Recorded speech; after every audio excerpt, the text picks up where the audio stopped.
پہلی رات بیوی کو لا کر بٹھا کر کہو ہاتھ جوڑتا ہوں، جس باپ اور ماں کے سائے کو چھوڑ کے آئی ہے گھر کے اندر دو موجود ہیں، دیکھنا میرے کام آگے پیچھے کرنا، شرعی لحاظ سے تیرا حق نہیں ہے کہ تو ان کی خدمت کر، اخلاقی لحاظ سے تیرا حق ہے، اگر یہ راضی تو مجھے بھی زندگی کے گھر میں سانس لینے میں سکون ملے گا، ورنہ چک چک بک بک رہے گی، تیرا بھی گھر خراب ہوگا اور میرا بھی گھر خراب ہوگا۔ بھائی ابو ذر کی شادی کے موقع پر آنے والوں، کبھی کسی کے وکیل نہ بننا، نہ بیوی کا وکیل بننا، نہ ماں کی طرف سے بیوی سے لڑنا، نہ بیوی کی طرف سے ماں سے لڑنا، بلکہ دونوں کے درمیان پیار کا پل بننا۔ اگر ساس ناراض ہے تو ماں کو جا کے نا امی جی تسی تے انج ناراض ہوندے ہو، اللہ آپ کی زندگی میں برکت عطا فرمائے، اللہ کی قسم اٹھا کے کہتا ہوں وہ تو اپنی ماں کا اتنا خیال نہیں کرتی جتنا تجھے دعائیں دیتی ہے، اور بیوی سے جا کے کہو وہ تو سگی بیٹیوں کے لیے اتنی دعا نہیں کرتی جتنی تیرے لیے دعا کرتی ہے۔ جب تم پل بنو گے تو گھر اجڑے گا نہیں، گھر بسے گا۔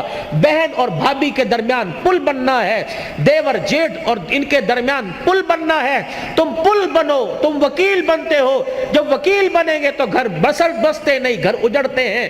پیار کے پل بنو، پیار کے پل بنو، تم گھر اجاڑنے نہیں آئے، تم تو گھروں کو بنانے کے لیے آئے ہو بھائی۔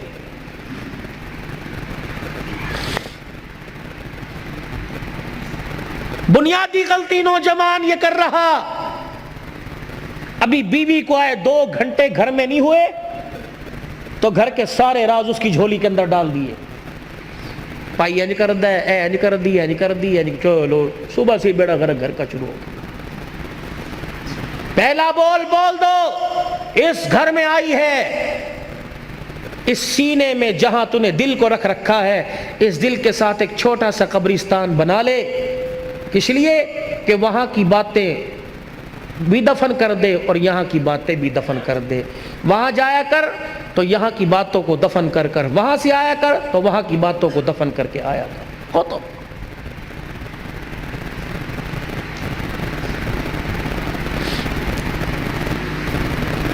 آؤ تمہیں ایک کہانی سناؤں، اور کہانی نہیں جو حقیقت پر مبنی ہے۔ آؤ تمہیں ایک گھر کے ایسی گلی میں لے چلوں کہ جہاں ایک ویڑا ہے، جہاں ایک مکان آباد ہے، اس مکان کے دروازے پر ایک باپ ہے جو ساری کائنات کا محسن ہے، وہ دروازہ اس کی بیٹی کا ہے، وہ جب بھی کہیں سفر پہ جاتا ہے تو بیٹی کے دروازے کو بجا کر اس کا چہرہ دیکھ کے کہتا ہے جا اللہ کی امان میں جا رہا ہوں۔ جب آتا ہے تو بڑے دن ہو گئے تجھ سے بچھڑے ہوئے، بتا تیرا کیا حال ہے۔ وہ باپ کون ہے؟ محمد الرسول اللہ صلی اللہ علیہ وسلم، اور وہ بیٹی کون ہے؟ فاطمہ الزہرا رضی اللہ عنہا۔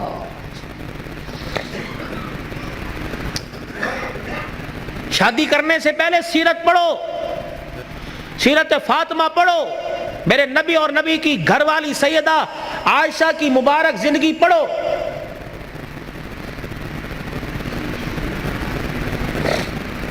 میں انشاءاللہ بات کو کسی کنارے لگا کے چھوڑوں گا اور آپ کی ساری امیدوں پہ اللہ کرے اللہ مجھے پورا اتار دے، لیکن جو موضوع چل رہا ہے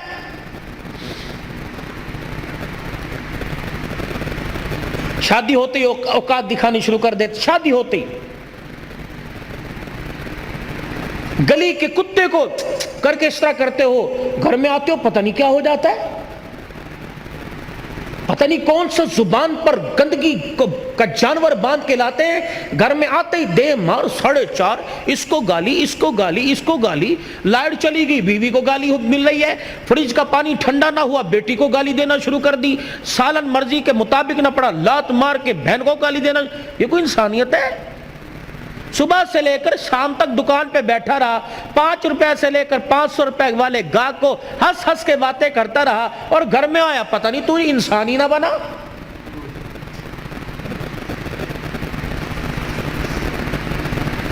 صبح جب گھر سے گئے تھے سارے میرے سمیت، میں اپنے کمرے کو کس حالت میں چھوڑ کے گیا تھا، میلے کپڑے اتار کے، شلوار کہیں، قمیض کہیں، ناشتے کے برتن کہیں، گلاس کہیں، کپ کہیں،